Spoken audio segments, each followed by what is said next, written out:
세상은 끊임없이 우리를 비교하고 경쟁합니다. 그래서 더 많이 가진 사람, 더 뛰어난 사람, 그리고 더 인정받는 사람을 높이 평가하죠.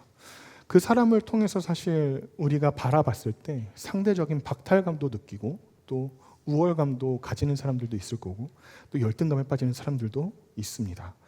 근데 문제는 이러한 세상의 가치관, 비교와 경쟁의 이러한 가치관이 교회 안으로 들어오게 되면 문제가 심각해집니다. 교회는 주님이 세우신 이 교회는 비교와 경쟁의 공동체가 아닙니다. 주님이 말씀하신 교회는 사랑과 연합의 공동체입니다. 믿으시나요? 어떤 사랑과 연합의 공동체일까요? 그리스도의 몸을 이루는 사랑과 연합의 공동체입니다. 그리스도로 우리를 한 몸으로 묶으셨다고 하는 거예요. 성령으로 우리를 하나 되게 하셨다고 하는 겁니다. 그런 공동체가 오늘 고린도 교회 안에서 그러지 못하던 모습들을 보여주게 되는데 고린도전서 1장부터 살펴보시게 되면 4장까지 파당의 문제가 벌어져요. 나는 바울에게, 나는 아볼로에게, 나는 게바에게 이러면서 서로 끼리끼리 파당을 나누기 시작합니다. 그래서 누가 더 높고 누가 더 많은 것을 가졌냐 이걸 가지고 서로 파당을 짓기 시작해요. 뿐만 아니라 5장부터는 음행에 대한 문제로 이제 분열이 일어나기 시작합니다. 양극단의 음행을 가지고 거룩함을 나는 이미 구원받은 사람이니까 음행을 저질러도 돼. 근데 아니야. 우리는 아직 이 거룩함을 더 지켜가야 돼. 양극단의 사람들이 서로 분열을 일으켰다고 하는 거예요. 그뿐 아니라 7장에서부터는 결혼과 독신, 이혼에 대한 문제에 대해서 서로 다른 생각을 가지고 분열이 일어나기 시작합니다. 여러분에게 질문을 한 가지 좀 먼저 드리겠습니다. 독신에 대해서 어떻게 생각하십니까? 독신은 하나님이 허락하신 걸까요? 어떻게 생각하시나요? 네? 안 주셨어요, 독신은? 죄송합니다. 저는 피드백하는 걸 좋아서 이게 제가 중고등부 할 적에도 아이들과 이제 일방적이진 않고요. 대답을 좀 요구합니다. 말씀을 잘 해주시기 바라겠습니다. 독신에 대해서 어떻게 생각하시나요? 하나님이 우리에게 허락하신 걸까요? 아니라고 생각하시죠? 근데 놀라운 건 바울은 독신이었어요. 네.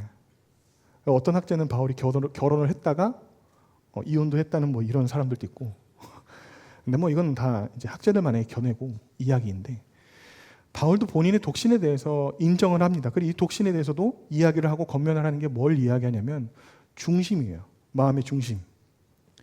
마음의 중심이 어디에 있어서 그 독신의 길을 걸어가느냐가 중요한 겁니다.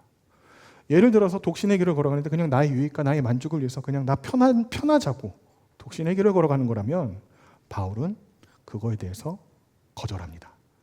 근데 이 독신의 길이 하나님의 그 나라 가운데 함께 걷는 그 길이라면 인정해줘요. 이게 중요합니다. 이게 마음이 중요해요. 마음의 중심이 어디에 있느냐가 중요한 겁니다. 이를 서로 다름에 대한 문제들의 분열들이 이 고린도 교회 안에 나타났어요. 8장부터 10장 안에서는 우상 제물에 대한 문제가 있습니다. 여기서도 또 하나 질문을 드리겠습니다. 음식에는 죄가 있을까요? 없을까요? 음식에 죄가 있습니까? 없습니까? 없어요. 자, 그러면 다시 한 번 더 질문 드리겠습니다. 우상 제물의 음식은 먹어도 됩니까? 안 됩니까? 음식에 죄는 없는데 우상 제물에게 드려진 음식은 먹으면 안 돼 라고 하는 이 말도, 그죠? 사실 우상에게 드려진 이 음식에 대해서는 중요한 것도 이거 여기서도 중요합니다. 마음의 중심이 중요해요. 음식에는 죄가 없어요. 먹어도 됩니다. 그렇다고 우상의 제물의 음식을 드시라고 얘기하는 거 아닙니다. 어떤 말씀을 드리고 싶냐면 믿음이 많은 자와 믿음이 연약한 자 사이 속에서 만일 우상 제물의 그 음식에 우리가 내 마음의 중심이 하나님 앞에 올바로 서 있다면 먹어도 돼요. 그러나 이게 누군가에게는 도리어 피해가 되고 상처가 된다면 절제할 수 있어야 된다는 거예요. 다시 묻겠습니다. 음식의 제물은, 우상의 제물은 먹어도 됩니까? 안 됩니까? 어렵죠? 주변의 내 믿음의 지체가 과연 어떤 상황인지에 따라서 잘 판단하고 먹어도 되고 아니면 절제할 수 있는 이러한 용기가 필요한 거예요. 이런 문제 때문에 서로 분열이 나기 시작합니다. 또 11장에서는 예배의 질서와 성찬에 인한 문제로 분열이 나기 시작해요. 성찬을 당시 안에서 예배를 드릴 때는 성찬도 같이 함께 했습니다. 성찬뿐만 아니라 애찬이라고도 표현을 하는데 각자 음식을 싸갖고 와서 함께 모여진 이 공동체가 그 음식을 먹고 나누었습니다. 그리고 그 먹고 나눔 중에 성찬식도 함께 진행이 되었어요. 당시 이게 예배의 모습입니다. 근데 놀라운 건 이 안에 어떤 일이 일어났냐면 각자의 계층을 가진 사람들이 와서 내가 시간이 더 많아서 먼저 음식을 갖고 와서 먼저 있는 사람들끼리 음식을 먹어요. 노예된 사람들은 시간을 다 맞추고 돌아오고 나니까 어떡합니까? 음식이 남아있을까요? 없을까요? 없어요. 못 먹습니다. 못 먹어요. 그런 가운데 성찬을 진행하고 함께 한다라고 하는 이 말이 어불성설인 거죠. 바울이 이야기하기를 뭐라고 이야기하냐면요. 11장 말씀 속에서 이렇게 이야기합니다. 성찬은 이런 거라고 이야기해요. 이것은 너희를 위하는 내 몸이니 이것을 행하여 나를 기념하라. 또 이 잔은 내 피로 세운 새 언약이니 이것을 행하여 나를 마실 때마다 나를 어떻게 하라고요? 기념하라고요. 만일 내 지체를 생각하지 않고 이것을 기념한다라고 하는 건 자기만 아는 자기 중심적인 생각에 죄에 빠지는 겁니다.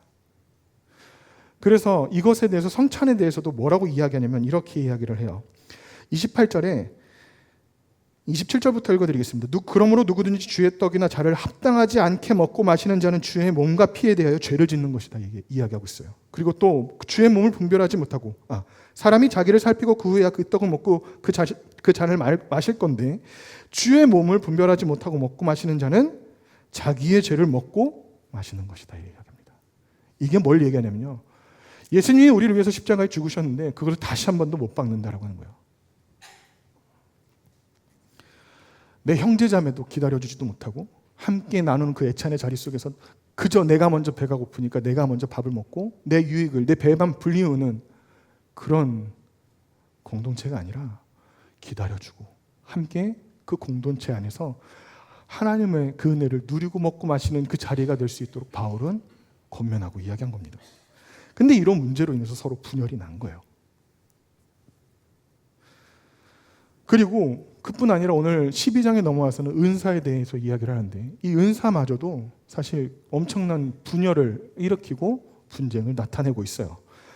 오늘 본문에 보시게 되면 12장 1절 말씀에 형제들아 신령한 것에 대하여 나는 너희가 알지 못하기를 원하지 않는다 이야기해요. 성령의 역사하심.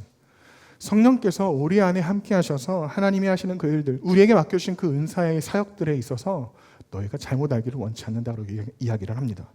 그래서 그들이 당시에 우상 숭배를 섬겼던 그 상황들을 다시금 상기시켜줘요. 너네가 전에는 이래했던 사람들이야. 그래서 2절에 보시면 너희도 알거니와 너희가 이방인으로 있을 때 말 못하는 우상에게로 끄는 그대로 끌려갔다 표현을 해요. 그래서 3절에서 뭐라고 이야기하냐면 내가 너희에게 알리노니 하나님의 영으로 말하는 자는 누구든지 예수를 저주할 자라 하지 아니하고 또 성령으로 아니하고는 누구든지 예수를 주라고 고백할 수가 없다라고 이야기를 해요. 성령의 역사하심과 또 그 은사에 대해서도 사람들이 사실 이런 마음의 분열들이 서로 나타나고 있는데 그래서 각자의 그 은사를 가지고 더 자기의 가진 그 은사가 더 많고 귀하고 크다고 해서 더 자랑하고 사람들을 무시하고 했다라고 하는 거예요. 우월감을 드러낸 거죠. 누군가에게는 이것을 상대적 박탈감으로 주고 또 어떤 사람은 이걸 갖고 열등감을 가지고 합니다. 이런 모습들 속에서 사실 고린도 교회가 원래 이렇게 분열이 일어났던 교회였느냐? 그러지 않아요. 고린도전서 1장 7절 말씀을 같이 한번 좀 혹시 찾아보시겠습니까? 네. 성경을 찾는 것도 우리의 훈련입니다. 고린도전서 1장 7절 말씀을 보시게 되면 뭐라고 기록하고 있냐면 너희가 모든 은사에 부족함이 없이 우리 주 예수 그리스도의 나타나심을 기다린다 이야기해요.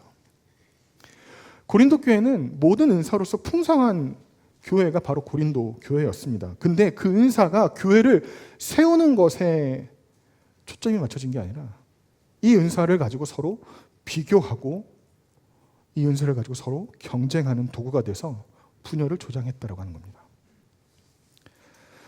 그러한 교회를 향해 바울은 오늘 본문 안에서 교회의 본질을 다시금 가르쳐 주는데, 본문 27절을 다시 한번 보도록 하겠습니다. 본문 27절입니다. 함께 읽을게요. 시작. 너희는 그리스도의 몸이요 지체의 각 부분이라. 중요한 말씀입니다. 사실 결론의 말씀이기도 하고, 어찌 보면 우리가 마음 깊이 새겨야 될 말씀이기도 합니다. 오늘 말씀을 통해서 그래서 바울이 전하는 교회가 무엇인지, 교회의 본질이 무엇인지, 그리고 그 교회된 몸된 그리스도의 교회가 어떻게 세워져야 될지를 같이 한번 살펴보려고 합니다. 먼저는 교회는요, 성령 안에서 하나 된 그리스도의 몸이라고 바울은 이야기를 해요. 본문 12절의 말씀을 보시게 되면 바울은 이렇게 이야기합니다. 몸은 하나인데 많은 지체가 있고 몸의 지체가 많으나 한 몸인과 같이 그리스도도 그러하다. 바울이 교회를 드는 것이 무엇이냐면 몸의 비유를 하고 있어요. 여러분들에게 한 가지 질문을 드리겠습니다. 손이 혼자 존재할 수 있을까요? 얘만 이렇게 딱 잘라내서 손이 혼자 이렇게 안녕 이러고 혼자 이렇게 흔들 수 있나요? 못해요. 발이 혼자 이렇게 혼자서 막 혼자 걸어다니고 이러고 할 수 있어요? 안 됩니다. 왜 안 될까요? 몸 안에 붙어 있어서 이게 서로 유기적으로 연결된 하나의 몸이기 때문에 그렇습니다. 교회도 마찬가지예요. 교회도 각자 한 사람으로서 떨어진 교회가 교회가 아닙니다. 앞서 말씀드렸죠. 사랑과 연합으로. 어떤 사랑과 연합이요? 그리스도의 사랑과 그리스도의 연합으로 이루어진 공동체가 바로 교회입니다. 그런 교회 공동체를 바울은 뭐라고 하고 있냐면 유기적인 생명 공동체임을 몸에 비유해서 이야기하고 있는 거예요. 그래서 바울은 모든 지체가 연결되어 있다. 그게 바로 교회다. 이야기를 합니다. 단순히 교회가 한 몸을 이루어야 해 그렇게 이야기하지 않는다는 거예요. 본문 13절에서도 바울은 뭐라고 이야기하냐면 우리가 유대인이나 헬라인이나 종이나 자유인이나 다 한 성령으로 세례를 받아 한 몸이 되었고 다 한 성령으로 마시게 하였느니라 이야기하고 있습니다. 중요한 표현이 하나 있는데요. 여기서 한 성령이라고 하는 표현이 가장 중요합니다. 우리가 하나 될 수 있는 이유가 뭘까요? 성격이 같아서요? 취미가 같아서요? 생김새가 똑같습니까? 옆에 한번 쳐다보세요. 내 생김새와 옆에 있는 분이 똑같은지. 다 달라요. 일란성 쌍둥이도요, 어디 하나는 다르게 되어 있어요. 그렇지 않아요? 하나님은 우리를 서로 다른 다양한 지체로 우리를 부르셨다라고 하는 거예요. 근데 그걸 어떻게 하셨냐면 한 성령 안에서 한 몸을 이루도록 부르셨다라고 하는 겁니다. 당시 유대인과 헬라인은요, 서로 원수와도 같은 사람들이죠. 그리고 종과 자유인 사이에서도 큰 벽이 하나 있습니다. 어떤 벽이 있을까요? 계층의 벽입니다. 종이 주인한테 가서 나 배가 고픈데 밥 좀 차려와요. 이럴 수 있어요? 안 돼요. 종은 주인에게 어떻게 해야 됩니까? 충성하고 종이 원하는 대로 일을 해야 돼요. 주인이 원하는 대로 일을 해야 됩니다. 근데 그런 원수와도 같은 이 유대인과 헬라인 사이, 그리고 종과 자유인 사이 가운데 있는 이런 허물들을 누가 허무셨냐면 바로 예수 그리스도께서 허무셨다라고 하는 거예요. 주인과 종의 이 관계도 허무셨어요. 그래서 에베소서 2장 14절은 이렇게 이야기합니다. 그는 우리의 화평이신지라 둘로 하나를 만드사 원수된 것 곧 중간에 막힌 담을 자기 육체로 하셨다 말씀하고 있어요. 예수님께서 자기의 몸을 십자가에서 찢으심으로 우리를 한 몸으로 만드셨다고 하는 거예요. 이것을 믿으시길 바랍니다. 우리는 단순히 같은 교회에 출석하는 사람들이 아니에요. 그리스도의 피로 구속받은 하나님의 백성들이 바로 우리들이라고 하는 겁니다. 그리스도로 연합된 공동체, 그리스도의 몸된 교회, 그게 바로 우리예요. 뿐만 아니라 이것을 성령으로 하나 되게 우리를 한 몸으로 묶어주셨다고 하는 겁니다. 그래서 교회가 하나 되게 하는 건요, 어떤 우리의 힘으로 능력을 할 수 있는 게 아니에요. 여러분, 교회가 하나 될 수 있도록 팀워크를 다진다고 다져지나요? 다져지십니까?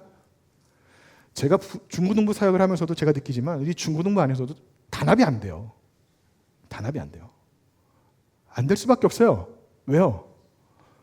자기가 옳은 소견대로 하고 싶거든요.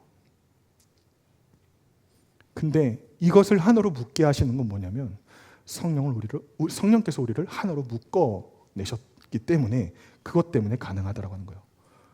그리고 이것은 하나님께서 우리에게 이루신 은혜다라는 겁니다.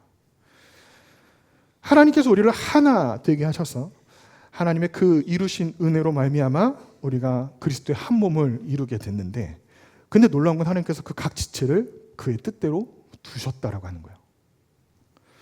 본문 15절과 16절의 말씀을 보게 되면 이런 이야기가 나옵니다. 발과 귀가 등장하면서 뭐라고 이야기하냐면, 나는 손이 아니니까 몸에 속한 게 아니야. 나는 눈이 아니니까 몸에 속한 게 아니야. 이렇게 이야기를 해요.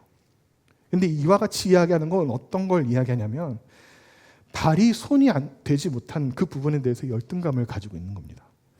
귀도 눈이 되지 못한 거에 대해서 열등감을 가지고 이야기하고 있는 거예요. 고린도 교회 안에는요, 자신을 다른 사람과 비교하면서 낙심하는 사람들이 있었습니다. 그래서 그런 모습을 갖고 교회 안에서 은사를 가진 자들을 바라보면서, 나는 왜 저 사람처럼 저러지 못하지? 저 사람은 왜 저런 찬양의 은사를 가지고서 대단하게 찬양도 하는데 나도 찬양하고 싶은데, 이런 마음들 갖고 계시죠? 안 갖고 계신가 봐요. 열등감이 없어서 감사합니다. 네. 이런 열등감 없으셔도 됩니다. 이따 뒤에 가서 또 설명드리겠지만, 하나님은 우리에게 뭐 특별한 은사를 가져서 그것에 대해서 부러워하거나 저것을 꼭 가져야 되겠다 이런 생각을 갖지 않도록 하나님은 하셨다고 하는 거예요. 본문 18절 말씀인데요, 하나님이 뭐라고 말씀하시냐면, 그러나 이제 하나님이 그 원하시는 대로 지체를 각 몸에 두셨다라고 하는 거예요. 찬양하는 은사, 성가대, 우리 성가대 하시는 분들, 찬양의 은사로서 저 자리에, 또 우리 마하나임 같은 경우는 악기의 은사로서 이 자리 속에, 또 필요하다면 사진 찍는 자리에 함께하는 집사님도 계시고, 또 앞에서 나와서 함께하는 찬양팀의 이 자리도, 또 묵묵히 보이지 않는 곳에서도 사실 섬기고 있는 그런 은사의 자리마저도 하나님이 각각 그 지체를 그 몸에 세워두고 계셨다고 하는 겁니다. 그래서 이것은 우연이 아니고 실수도 아니고 하나님께서 주권적인 계획 안에 설계해 놓으신 그리스도의 몸으로 이루게 하신 거다라고 하는 겁니다. 교회 안에 있는 모든 사람은요, 하나님의 뜻 가운데서 부르심을 받은 존재들이에요. 옆에 있는 성도분들에게 이야기하십시오. 부름받은 존재세요? 아무도 안 하시면 앞에 있는 제가 굉장히 부끄럽습니다. 되게 어색해져요. 그냥 설교가 그냥 어색해집니다. 우리는 부름받은 존재들입니다. 믿으시죠? 근데 그 부르심을 서로 다 다양하게 하나님께서 은사들을 우리들에게 다 베풀어 주셨다고 하는 거예요. 그래서 어떤 걸로 부러워하거나 그거 가지고 열등감을 가지실 필요가 없다라고 하는 겁니다. 중요한 건요, 하나님이 나를 어떤 지체로 이 그리스도의 몸 안에, 교회 공동체 안에 나를 세우셨는가, 이것을 발견할 수 있어야 돼요. 교회를 세우는 데 있어서는요, 제가 중고등부를 담당하면서 한 3년 담당하면서 느끼는 게, 연말만 되면 성도님들한테 가서, 저도 기도하면서 이제 성도님들을 서치를 합니다. 서치를 하는데 가서 혹시 중고등부에 같이 함께 교사로 섬겨주시겠습니까? 돌아오는 대답이 다 똑같더라고요. 뭐라고 말씀하실까요? 나는 부족해서 아직 그렇게까지 제가 안 돼서. 회피하세요, 회피. 근데 중요한 건요, 하나님은 우리에게 각자 다 맡겨주신 은사가 있거든요. 발견하시지 않아요. 발견하려고 하지도 않아요. 이게 사실 좀 안타까운 부분입니다. 하나님은 우리를 각 지체의 그 몸 가운데 두셨다고 하나님 표현하셨습니다. 그 교회를 세워가는데 같이 함께 유기적인 공동체로서 생명을 일으켜내는 공동체가 되어야 되는데, 생명을 일으키는 공동체라기보다 그저 어디 하나 마비된 것처럼 묶여진 공동체가 되어져 버린 그런 교회가 있게 된다고 하는 거예요. 그런데 하나님은 그렇게 우리를 두시지 않으셨다고 하는 겁니다. 우리를 그리스도의 몸된 공동체 안에 하나님께서 부르신 그 존재에 맞게 합당한 근사들을 우리들에게 허락하셨습니다. 근데 각자의 그 은사가 누구는 더 인정받고 누구는 더 뛰어난 은사를 받았다고 해서 뭐 약하고 뭐 보잘것없고 또 보이지 않는 손길 속에서 일하는 그 은사는 은사가 아니냐? 그러지 않아요. 하나님은 그 작은 은사마저도 하나님께서 어떻게 생각하시냐면 귀하게 여기신다고 하는 겁니다. 조금 더 거칠게 표현하자면 쓸모없는 사람은 한 사람도 없다라고 하는 거예요. 하나님은 그리스도의 몸된 교회 안에 각자에게 맞추어진 하나님의 그 은사들을 허락하셔서 그 은사에 맞게 쓸모 있는 사람들을 각 지체 안에 두셨다라고 하는 거예요. 그걸 하나로 하나님은 이뤄가고 계시다라고 하는 겁니다.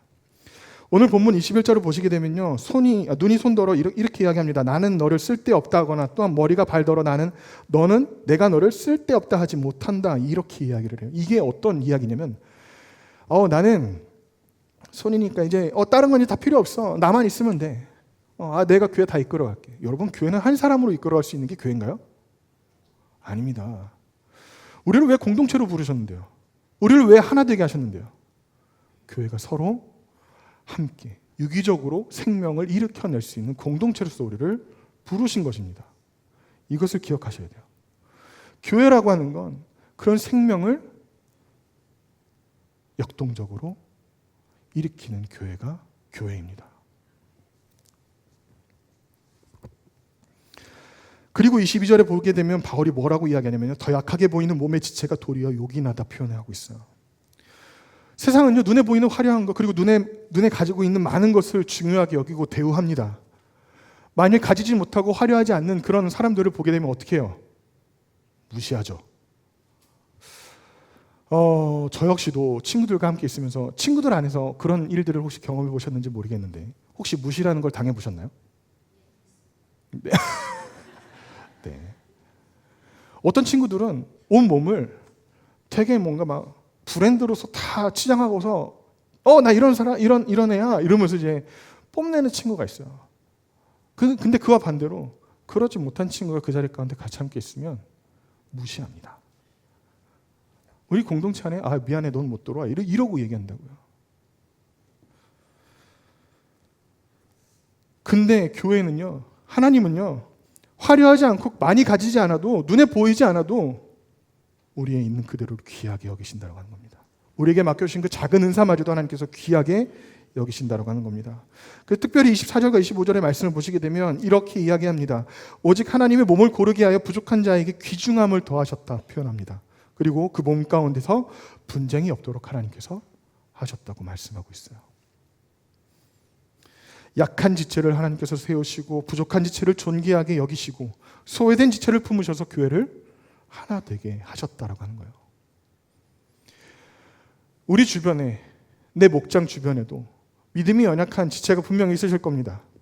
근데 그런 지체를 그저 방관만 하고 있지는 않으신지, 그저 손 놓고 있지는 않는지.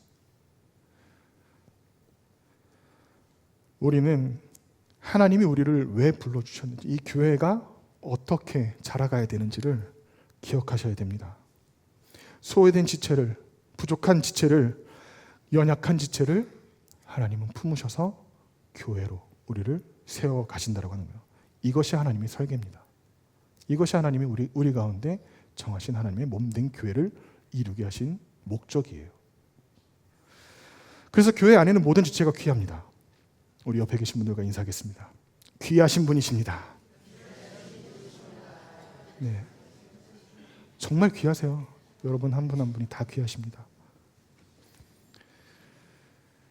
하나님은 모든 지체를 귀하게 여기시고 우리에게 맡겨주신 그 은사들을 사용하셔서 그리스도의 몸을 이뤄가게 하시고 세워가게 하십니다. 그렇기 때문에 그리스도의 몸은 함께 울고 기뻐하는 것이 교회예요. 그게 바로 교회 공동체입니다.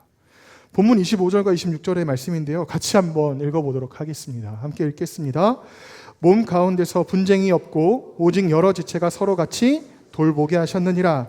만일 한 지체가 고통을 받으면 모든 지체가 함께 고통을 받고 한 지체가 영광을 얻으면 모든 지체가 함께. 네, 여기 잘 보세요. 26절에 보시면 한 지체가 고통을 받으면 어떻게 한대요? 함께 고통을 받는데요. 한 지체가 영광을 얻으면 어떻게 한다고 말씀하고 있습니까? 함께 즐거워한대요. 로마서 12장 15절 말씀 속에서도 이렇게 이야기를 합니다. 즐거워하는 자들과 함께 즐거워하고 우는 자들과 함께 어떻게 하라고요? 울라고요. 이게 바로 교회 공동체예요. 여러분 몸의 한 부분이 어딘가가 아파버리면 몸이 다 같이 반응을 하나요? 아니면 발만 반응하나요? 아픈 데만 반응하나요? 예? 죽을 지경이라죠. 그죠? 아픈 부위만 자기가 죽을 지경이라고 혼자 막 이렇게 이야기하지 않아요. 온 몸이 다 같이 죽을 지경이에요. 왜요? 다 연결되어 있기 때문에 그렇습니다. 만일 신경 하나가 어느 세포 하나에 붙어 있지 않으면 그 세포 속에 감각을 느낄 수 있을까요? 없을까요? 없어요.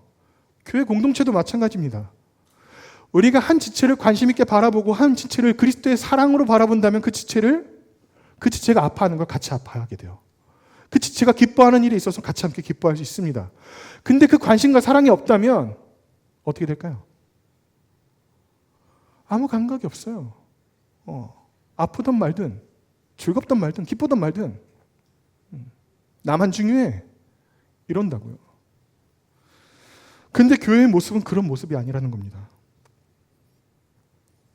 교회는 서로 함께 짐을 지고 함께 기쁨을 나누고 슬픔을 나누는 곳이 교회입니다. 갈라디아서 6장 2절은 이같이 말씀합니다. 너희가 서로 짐을 지라고 말씀하죠. 그리스도의 몸된 교회는요, 서로의 짐을 짊어집니다. 서로의 아픔을 나눕니다. 서로의 기쁨을 배로 기뻐합니다. 그게 바로 교회 공동체입니다. 근데 놀라운 건요, 이게 우리의 힘으로 능력을 할 수 있을까요? 이게 우리의 힘으로 능력을 할 수 있을까요? 안 돼요. 그리스도의 몸을 세우는 가장 큰 은사가 하나 있다고 이제 바울은 표현합니다. 31절 말씀을 보시게 되면요, 이런 이야기를 해요. 바울이 너희는 더욱 큰 은사를 사모하라. 내가 또한 가장 좋은 길을 너희에게 어떻게 한다고요? 보이겠다고 이야기하고 있어요. 은사를 은사답게 하는 거 뭘까요? 그 다음 장에 나옵니다. 여러분 13장이 어떤 장인지 아시죠? 사랑장이라고 표현해요, 우리가. 근데 놀라운 거 잘 보세요. 12장과 14장은 은사장입니다. 근데 이 사이에 사랑장이 13장이 딱 배치가 되어 있어요. 왜 이렇게 배치했을까요? 왜 이렇게 쓰여 있을까요? 그건요, 사랑 없는 은사는 교회를 세워갈 수 없기 때문에 그래요. 사랑 없는 섬김, 사랑 없는 공감, 사랑 없는 서로 짐을 지는 거 아무 쓸모가 없기 때문에 그렇습니다. 고린도전서 13장 1절과 2절은 이같이 말씀하고 있어요. 세 번역으로 우리 같이 한번 화면을 보면서 읽어가도록 하겠습니다. 함께 같이 읽겠습니다. 시작. 내가 사람의 모든 말과 천사의 말을 할 수 있을지라도 내게 사랑이 없으면 울리는 징이나 요란한 꽹가리가 될 뿐입니다. 내가 예언하는 능력을 가지고 있을지라도 또 모든 비밀과 모든 지식을 가지고 있을지라도 또 산을 옮길 만한 모든 믿음을 가지고 있을지라도 사랑이 없으면 아무것도 아닙니다. 중요한 단어가 있습니다. 1절과 2절 안에서 이야기하는 중요한 단어 뭘까요? 사랑이에요. 사랑이 없으면 아무것도 아닙니다. 이 사랑이 우리의 힘으로 능력으로 만들어낼 수 있는 것이냐? 그러지도 못해요. 결혼하신 분들 남편분 얼마나 사랑하십니까? 네, 저도 저희 아내가 저 앞에 있어서 조심스러운데 네. 얼마나 사랑하시나요? 사랑에는 한계가 있어요. 우리가 사랑할 수 있는 한계라는 게 있습니다. 근데 그리스도께서 우리에게 그 한계를 뛰어넘어 보이셨어요. 믿으시나요? 어떻게 뛰어넘으셨어요? 자기의 몸을 내어주시면서까지 그 사랑을 우리에게 확증해 보이셨습니다. 우리가 그래서 사랑할 수 있는 건요, 우리의 사랑을 뛰어넘어서 사랑할 수 있는 그 이유는 바로 다름이 아니라 그리스도께서 먼저 우리를 사랑하셨기 때문인 거예요. 그래서 십자가는 하나님의 사랑의 증거이기도 하고요, 예수님께서는 죄인된 우리를 위해 자신의 몸을 내어주심으로 그 사랑으로 우리를 하나 되게 하셨다라고 하는 겁니다. 그래서 골로새서 3장 14절은 이와 같이 말씀하고 있습니다. 모든 것 위에 사랑을 더하라. 이는 온전하게 매는 띠니라.